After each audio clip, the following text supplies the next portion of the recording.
नमस्कार, मैं आपका दोस्त डॉक्टर अमित कांसल इग्नो अध्ययन केंद्र 2281 पर आप सबका स्वागत करता हूं, अभिनंदन करता हूं। दोस्तों, कोरोना की महामारी के कारण जो है आपसे निवेदन है, सर्वप्रथम हर रोज़ मैं ये बात करता हूं, अपना काउंसलिंग सेशन शुरू करता हूं कि कृपया आप मास्क लगाकर रखिए। मैं ये मास्क जो लगाकर आपके सामने प्रस्तुत होता हूं, यह कोई इसके पीछे एक कारण है, एक प्रेरणा के लिए कि देखिए, मैं यहाँ लेक्चर देते हुए तो नहीं बोल सकता क्योंकि काफ़ी ज़्यादा मुश्किल रहती है अगर मेरे मास्क पहना हुआ है, क्योंकि काफ़ी देर मुझे लंबा बोलना होता है। लेकिन आम बोलचाल की भाषा में जब हम किसी से वार्तालाप करते हैं फेस टू फेस, तो मेरा आपसे हाथ जोड़कर निवेदन है कि कृपया अपने मास्क को नीचे मत कीजिए, ठीक है। और जैसे अभी मैंने इस मास्क को फोल्ड किया कि हाँ ये फोल्ड किया, बाहर भी हाथ लगाया, इस तरह से मत कीजिए। ये मैंने सिर्फ आपको एक मैसेज देने के लिए इस तरह का मैंने फोल्ड कर इसको रखा।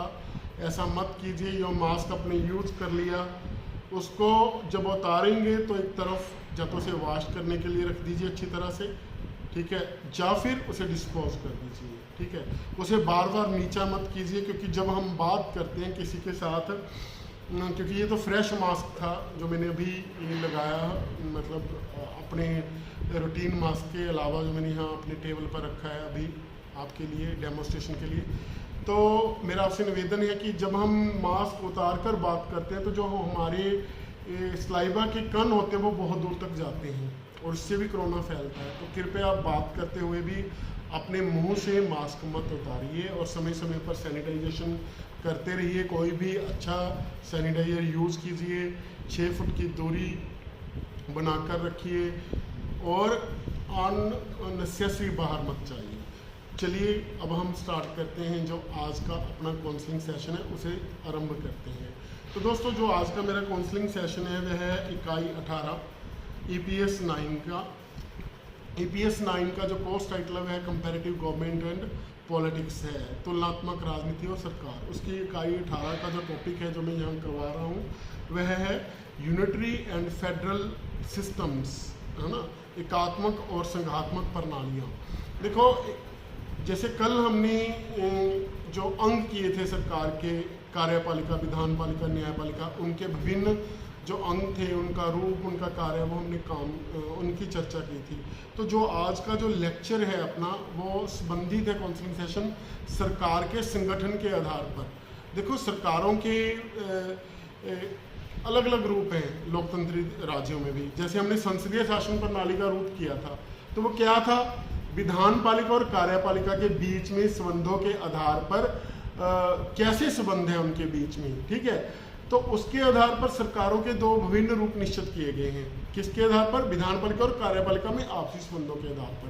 अगर उनमें घनिष्ठ संबंध है, कार्यपालिका के सभी सदस्य विधानपालिका के सदस्य हैं और वे अपने कार्यों के लिए विधानपालिका के निम्न सदन, अगर वहाँ 2 सदन हैं, लोकप्रिय सदन जिसका चुनाव जनता द्वारा किया जाता है, जिसकी उदाहरण मैंने कल बताई थी आपको, उसके प्रति जवाबदेह हैं, तो हम उसे संसदीय शासन प्रणाली बोलते हैं। और देश का जो मुखिया है वह नामात्र की कार्यपालिका होता है और प्रधानमंत्री स्थित मंत्रिपरिषद जो है वो वास्तविक कार्यपालिका होती है।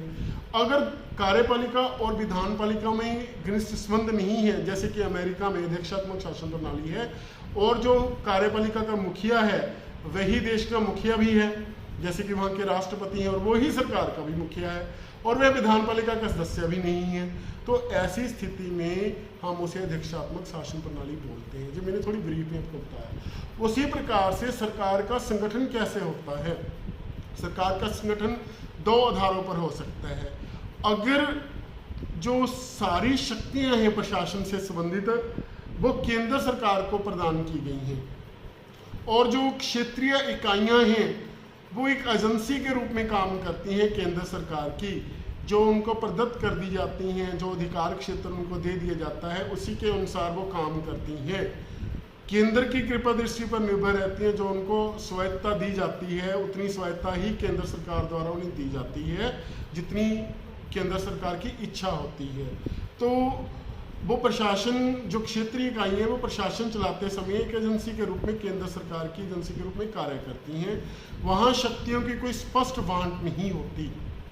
सिंगल एक लाइन में हम बात करें कि सभी प्रकार की शक्तियों का जो है प्रदान की जाती हैं, प्रदत्त होती हैं किसके पास? केंद्र सरकार के। तो वहाँ एकात्मक सरकार होती है। लेकिन जहाँ केंद्र सरकार और क्षेत्रीय इकाइयों में जो शक्तियों की बांट की गई होती है तो स्पष्ट रूप से बांट की गई होती है और दोनों का एक निश्चित क्षेत्र, अधिकार क्षेत्र तय होता है और दोनों अपने अपने अधिकार क्षेत्र में कार्य करने के लिए स्वतंत्र हैं। तो वहाँ क्या होता है? संघात्मक सरकार होती है, फेडरल गवर्नमेंट होती है। जैसे कि हम बात करें कनाडा में, अमेरिका में, है ना, और भारत में, है ना। तो ये जो सरकार का संगठन है वो कैसे निर्धारित होता है? शक्तियों की बांट के आधार पर, ठीक है। किसके बीच? केंद्र और क्षेत्रीय इकाइयों। क्षेत्रीय इकाइयों के जैसे भारत में हम क्या बोलते हैं? राज्य बोलते हैं या यूनियन टेरिटरीज बोलते हैं। जैसे स्विट्जरलैंड में कैंटोन बोलते हैं, ठीक है। उसी प्रकार के यूएस में स्टेट्स बोलते हैं, वहाँ 50 स्टेट्स हैं तो यूएस में, है ना। तो जो भी क्षेत्रीय इकाइयाँ हैं, जैसे कि हम इंग्लैंड में यूके में बात करें, यूनाइटेड किंगडम में इंग्लैंड है, स्कॉटलैंड है, फिर वेल्स है और उत्तरी आयरलैंड है। ये 4 प्रमुख रूप से वहाँ क्षेत्रीय इकाइयाँ हैं। तो वहाँ एकात्मक सरकार है क्योंकि सारी शक्तियाँ किसके पास है? केंद्र सरकार के पास। और केंद्र सरकार की इच्छा अनुसार इन क्षेत्रीय इकाइयों को शक्तियाँ सौंप दी गई हैं और उन्हें स्वायत्तता प्रदान की गई है विभिन्न क्षेत्रों में प्रशासन चलाने के लिए। लेकिन अगर हम भारत और अमेरिका की बात करें, देखिए भारत और अमेरिका की बात करें तो दोनों देशों में संघात्मक शासन प्रणाली है।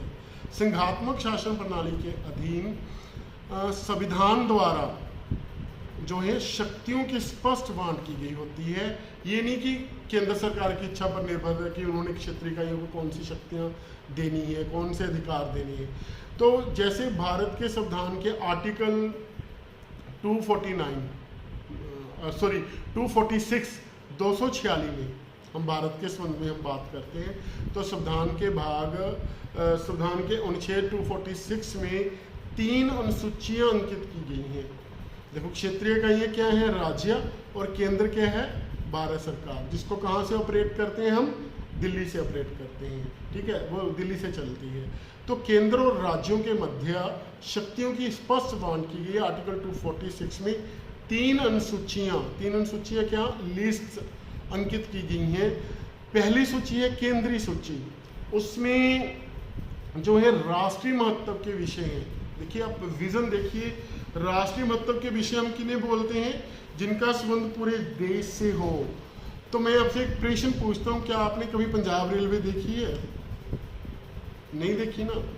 पंजाब की आर्मी देखी है? नहीं देखी कभी भी नहीं, ठीक है। तो जैसे हम बात करें, जब पंजाब का विदेश मंत्री आपने देखा हो, फॉरेन मिनिस्टर, पंजाब का डिफेंस मिनिस्टर आपने देखा हो? नेवर।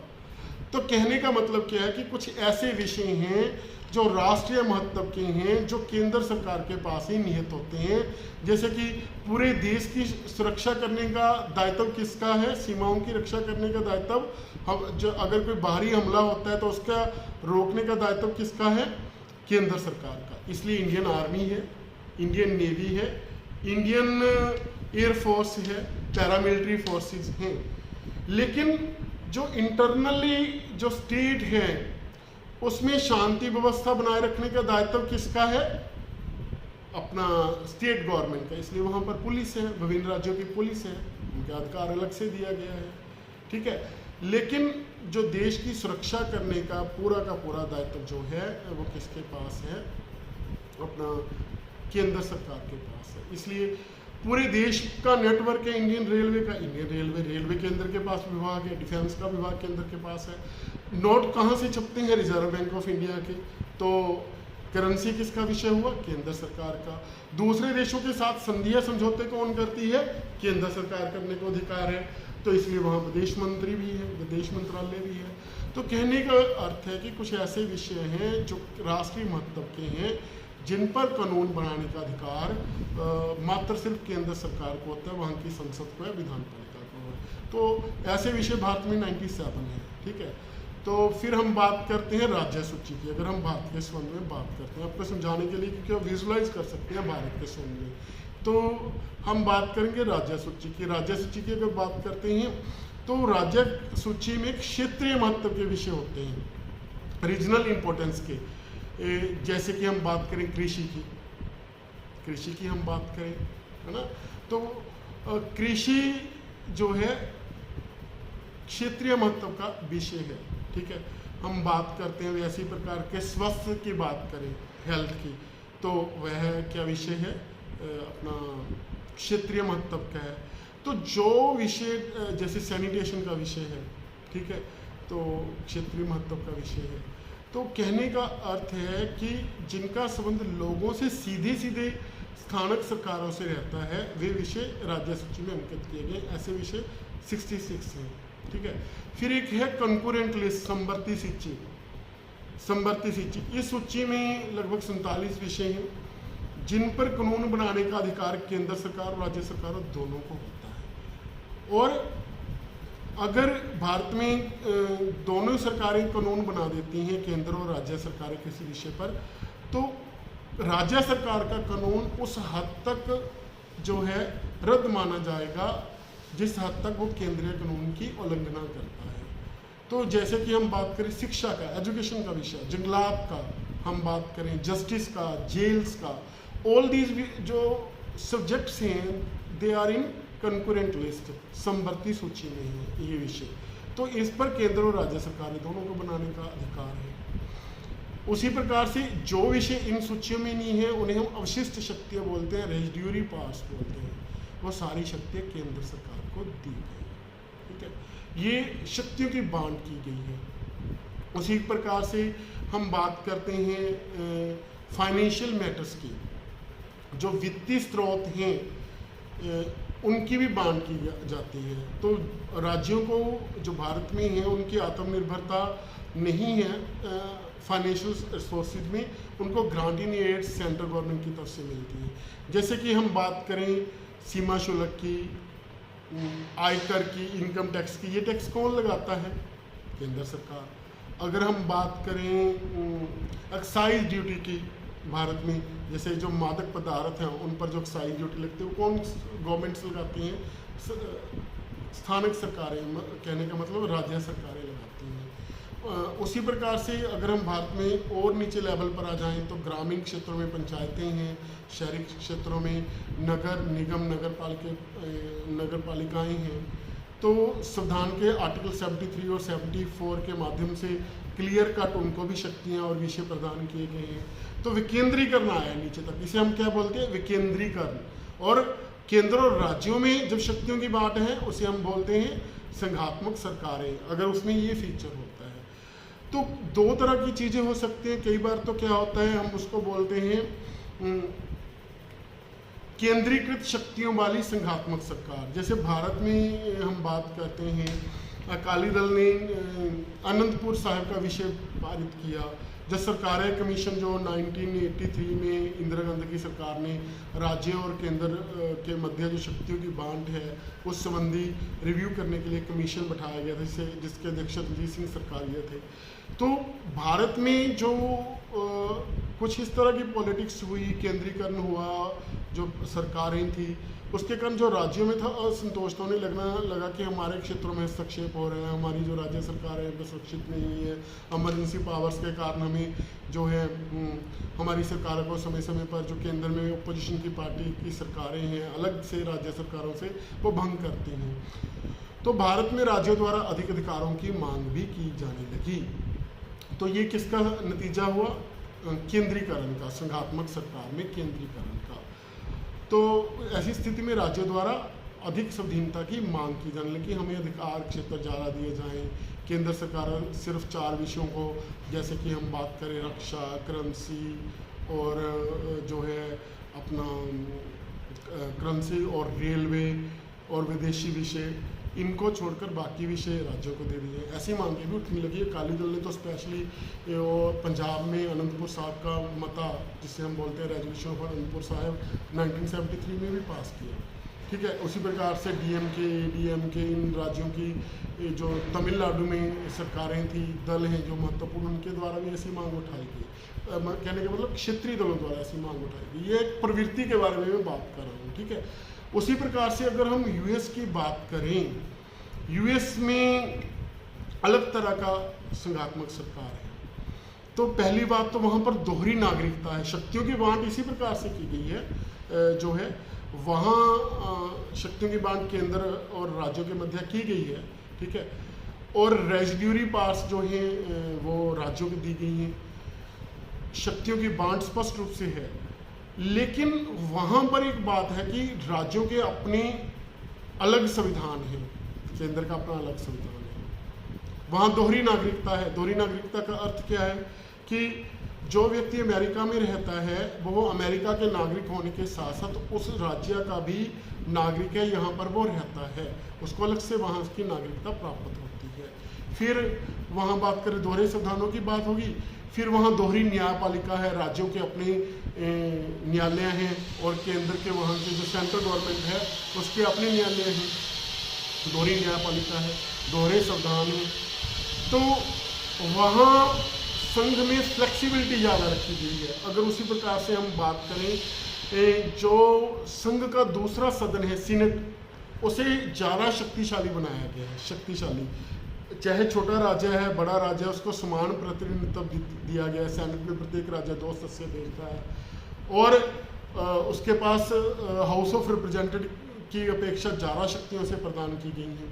लेकिन भारत में जो राज्यसभा है 2 सदनीय संसद की व्यवस्था है आर्टिकल 79 में, लेकिन भारत में शक्तियों की बांट है। रेजिड्यूरी पावर केंद्र सरकार के पास है और विशेष परिस्थितियों में आर्टिकल 352, 356 और 360 के अधीन केंद्र सरकार को संकटकालीन शक्तियाँ दी गई हैं, इमरजेंसी शक्तियाँ दी गई हैं राष्ट्रपति को, ठीक है।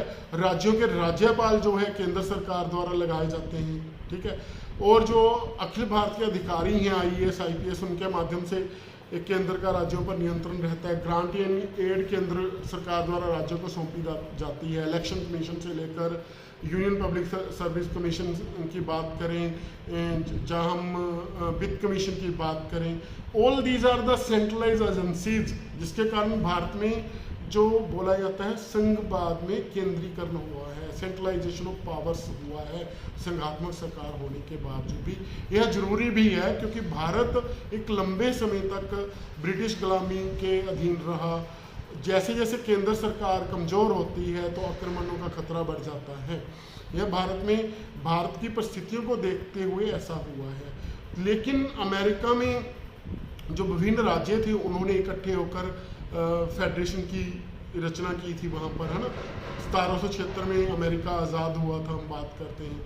लेकिन भारत में जो पूरा प्रांत था, पूरा इंडिया था, उसको प्रशासनिक दृष्टि से इकाइयों में बांटा गया, राज्यों में बांटा गया। लेकिन अमेरिका में छोटे छोटे राज्यों ने, विभिन्न राज्यों ने मिलकर संयुक्त राज्य अमेरिका की स्थापना की थी। तो वहाँ पर उनकी आइडेंटिटी को बनाए रखने के लिए, उनकी पहचान को बनाए रखने के लिए ऐसी व्यवस्थाएं हैं। दोहरी नागरिकता, भारत में सिंगल सिटीजनशिप है।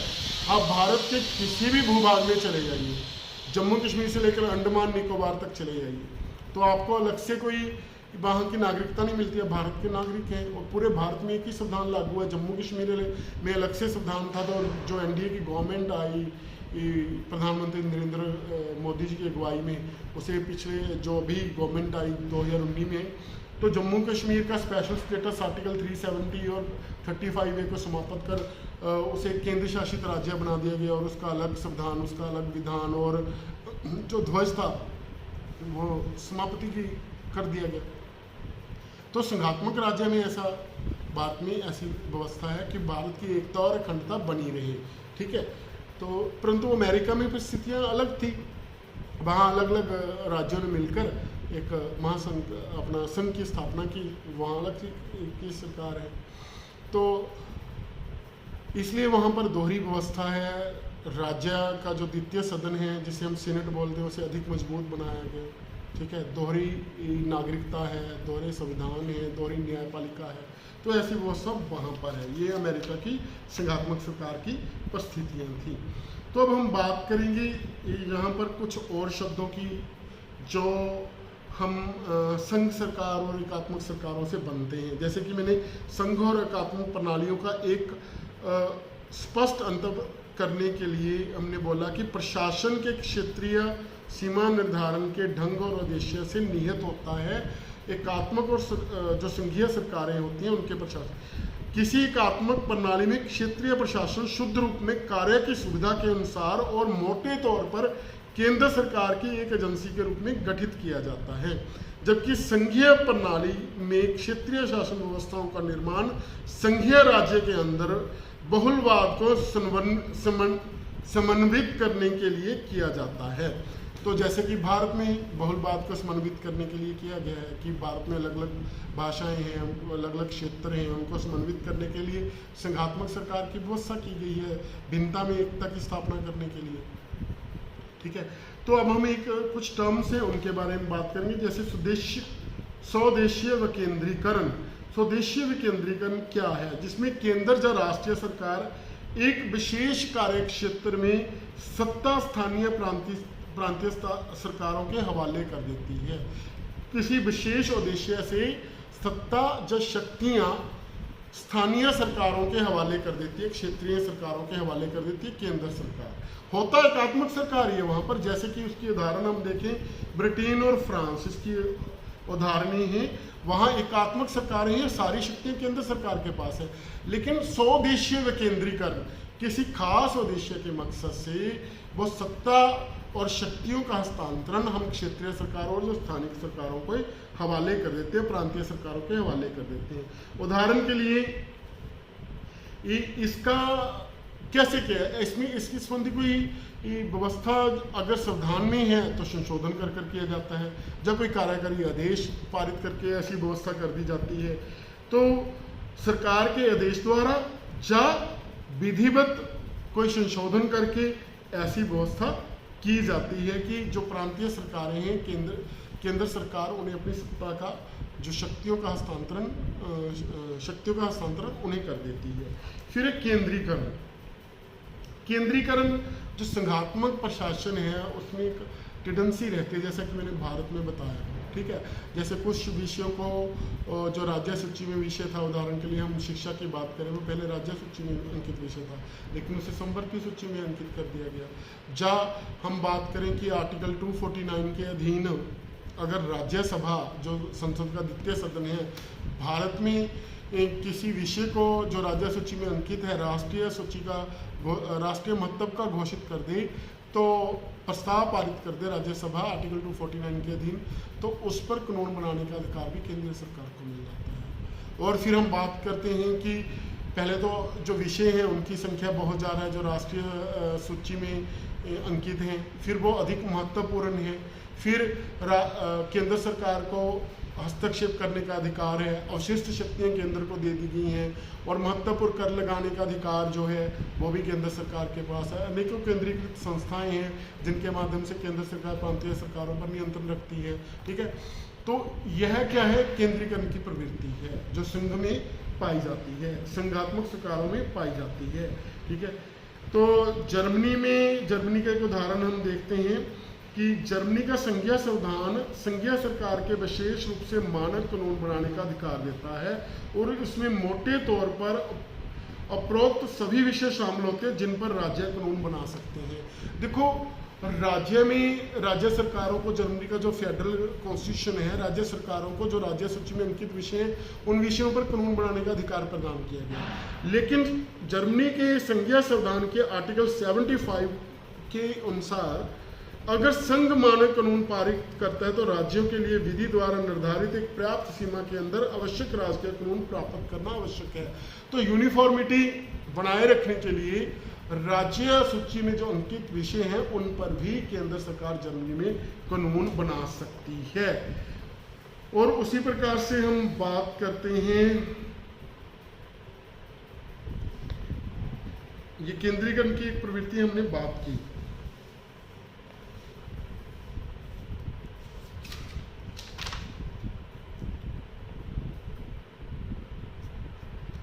फिर हम कुछ शब्द हैं जैसे कि कन्फेडरेशन।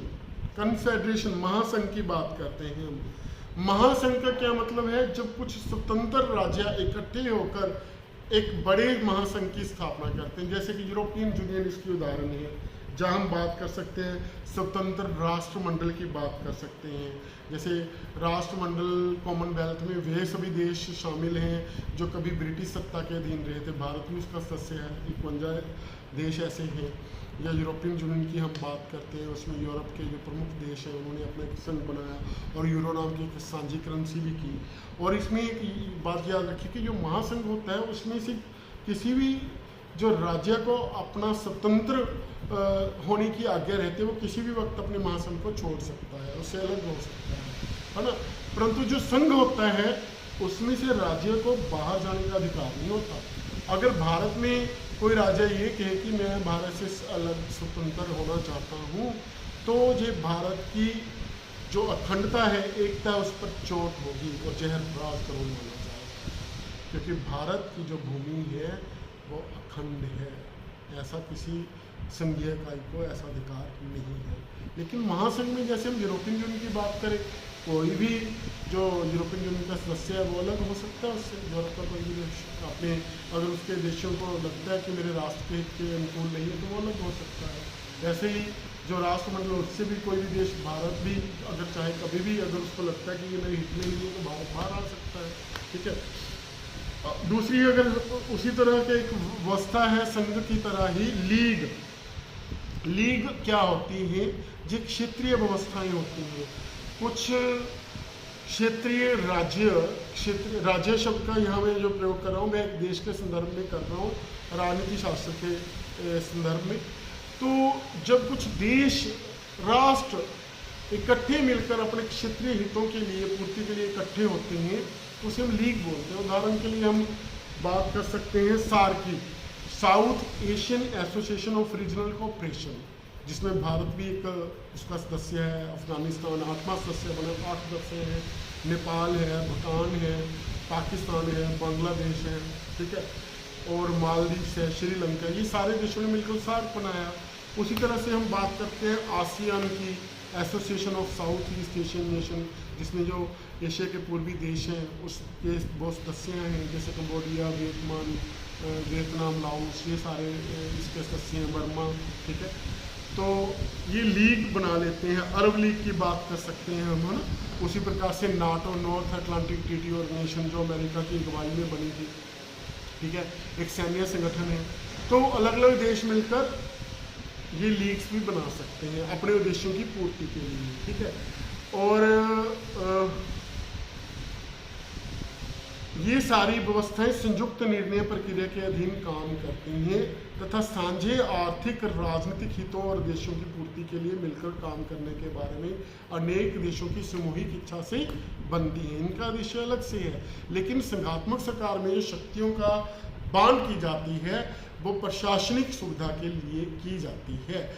अगर एकात्मक सरकार के अधीन जिसके पास केंद्र, सारी शक्तियां केंद्र के पास होती हैं, जैसे हमने बात की स्वदेशीय विकेंद्रीकरण की, इंग्लैंड में और फ्रांस की उदाहरण की, तो वहां पर क्या था, जो प्रांतीय सरकारें हैं तो केंद्र सरकार संवैधानिक संशोधन या आदेश पारित कर कुछ शक्तियां जो हैं कुछ आदेशों की पूर्ति हेतु जो प्रांतीय सरकारें उन्हें सौंप सकती हैं। या फिर हमने जर्मनी की बात की थी, तो जर्मनी के संविधान के आर्टिकल 75 के अधीन राज्य सूची में जो विषय उन पर भी केंद्र सरकार मानक कानून पारित कर सकती है।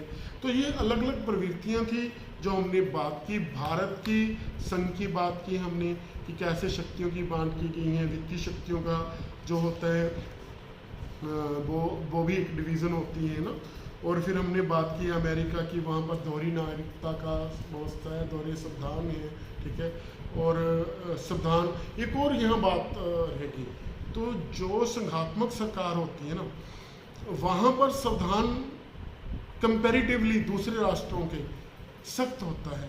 सख्त क्या होता है कि देखो शक्तियों की बांट की गई होती है केंद्र और राज्यों में, चाहे उसका पैटर्न किसी भी प्रकार का हो, तो वहाँ ये तय होता है कि केंद्र और राज्य सरकार अपने निर्धारित क्षेत्र में काम करेंगे और उसमें जो संघीय क्षेत्र से रिलेटेड शक्तियाँ होती हैं उसमें संशोधन करने के लिए एक जो है एक सख्त विधि अपनाई जाती है, जिसके कारण उसे कठोर संविधान बोला जाता है। उदाहरण के लिए हम बात करें भारत के उन संविधान जो है उसके आर्टिकल 368 में संवैधानिक संशोधन की विधि अंकित है। उसके अधीन जो संघ से संबंधित शक्तियां हैं, जो विषय हैं, जो आर्टिकल्स हैं, उसमें तभी संशोधन हो सकता है अगर संसद के दोनों सदन और आधे राज्य विधानमंडल उस विषय पर जो बिल आया है, संवैधानिक संशोधन बिल, उसे पारित करें, तो उसमें राज्यों की भी भूमिका रहती है।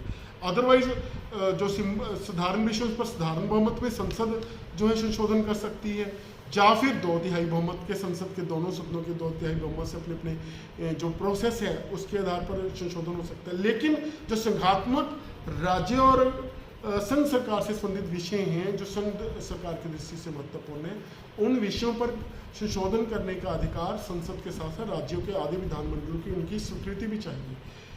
तो इसे हम क्या बोलते हैं, क्यों बनाते हैं कठोर संविधान, ताकि संघात्मक सरकार जो है नियमानुसार कार्य कर सके। और अगर केंद्र सरकार और राज्य सरकारें अपने अपने क्षेत्र में कार्य नहीं करती, अपने अधिकार क्षेत्र का हनन करती हैं, तो सुप्रीम कोर्ट उनकी ऐसी कार्रवाई को रद्द कर सकती है अगर वो संविधान के अनुकूल ना हो। तो सुप्रीम कोर्ट जो वहाँ की अदालतें होती हैं, जुडिशरी होती है, वो क्या होती है, निरपक्ष और स्वतंत्र रूप से कार्य करती है। राज्य और जो केंद्र में विवाद उत्पन्न होते हैं उनका निपटारा वो करने में स्वतंत्र होती है, निष्पक्ष रूप से कार्य करती है अगर ऐसा विवाद कोई पैदा होता है। और उसी प्रकार से कुछ उसमें सामंजस्य पैदा करने के लिए भारत में जैसे आर्टिकल 263 के अधीन जो है इंटर स्टेट काउंसिल की व्यवस्था की गई है, ठीक है। तो ये एक मतलब उनमें आपस में एक वो रहे, एक कोऑर्डिनेशन रही, उसके लिए की गई, जिसमें सभी प्रांतों के मुख्यमंत्री और प्रधानमंत्री जिनकी बैठक में हिस्सा लेते हैं, ठीक है। तो कहने का मतलब क्या है कि चारों रूप से चले, इसलिए इसको लिखित रूप में संविधान में व्यवस्था की गई थी शक्तियों की स्पष्ट मांग की, क्योंकि एकात्मक शासन प्रणाली में शक्तियाँ केंद्र के पश्चात पास होती है और कितनी शक्ति का राज्य को दिया जाना है वो केंद्र की इच्छा पर निर्भर करता है। इसलिए वहाँ भी यह जरूरी नहीं कि वहाँ कठोर संविधान हो, ठीक है। तो ये कुछ हमने बातें आज डिस्कस की, जो संघवाद की जो व्यवस्थाएं हैं एकात्मक सरकार की, उसके बारे में बात करती हैं, ठीक है। तो आशा करता हूँ कि जो अमेरिका का मैंने दोहरे संघवाद का वो सिद्धांत आपको समझाया कि कैसे वहाँ दोहरी व्यवस्था है, दोहरी न्यायपालिका है और दोहरी सरकारें हैं। चाहे दोहरी सरकार तो भारत में भी है, लेकिन वहाँ की राज्य की जो सरकारें हैं वहाँ उनका अपना संविधान है। भारत में ऐसा नहीं है, हालांकि केंद्र और राज्य सरकारें तो भारत में भी है, ठीक है।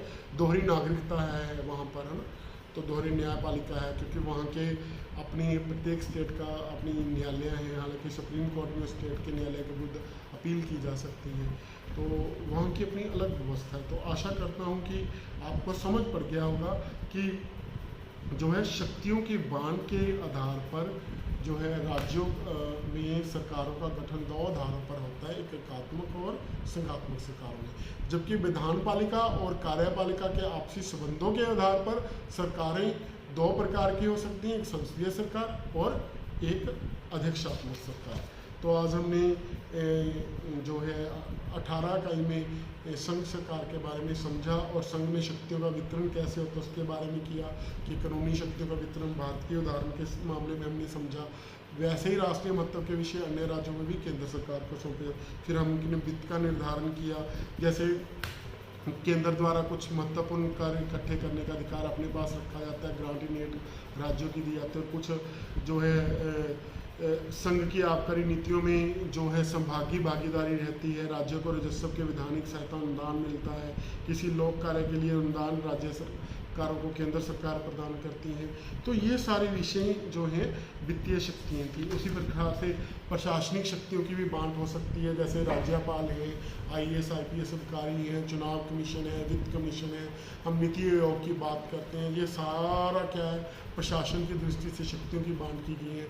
फिर हमने बात की 73rd और 74th अमेंडमेंट की, जो 92 में हमने केंद्रीकरण नीचे तक लाने के उद्देश्य से किया कि जो हमारी स्थानिक सरकार है उनको शक्तियाँ दे दी जाएँ। ठीक है, जो बहुत स्थानिक स्तर के मुद्दे थे, जैसे साफ सफाई की व्यवस्था हुई है ना, शमशान घाट, गलियों नालियों, ऐसी व्यवस्थाएं हुई, तो वो विषय हमने स्थानिक सरकारों को दे दिए। तो इस तरह एकात्मक और संघीय प्रणाली को हमने विश्लेषण किया। तो आशा करता हूँ आप लोगों को ये समझ पड़ गया होगा और आप आगे अपनी पढ़ाई जारी रखेंगे। कल हम फिर मिलेंगे अपने काउंसलिंग सेशन में। तब तक के लिए मैं इजाज़त चाहता हूँ। आपका दोस्त, आपको बहुत बहुत इच्छाएं हैं मेरी कि आप अपने घर में रहकर सुरक्षित रहें और अपनी पढ़ाई समय समय पर करते रहें। धन्यवाद दोस्तों, जय हिंद, फिर मिलेंगे, धन्यवाद।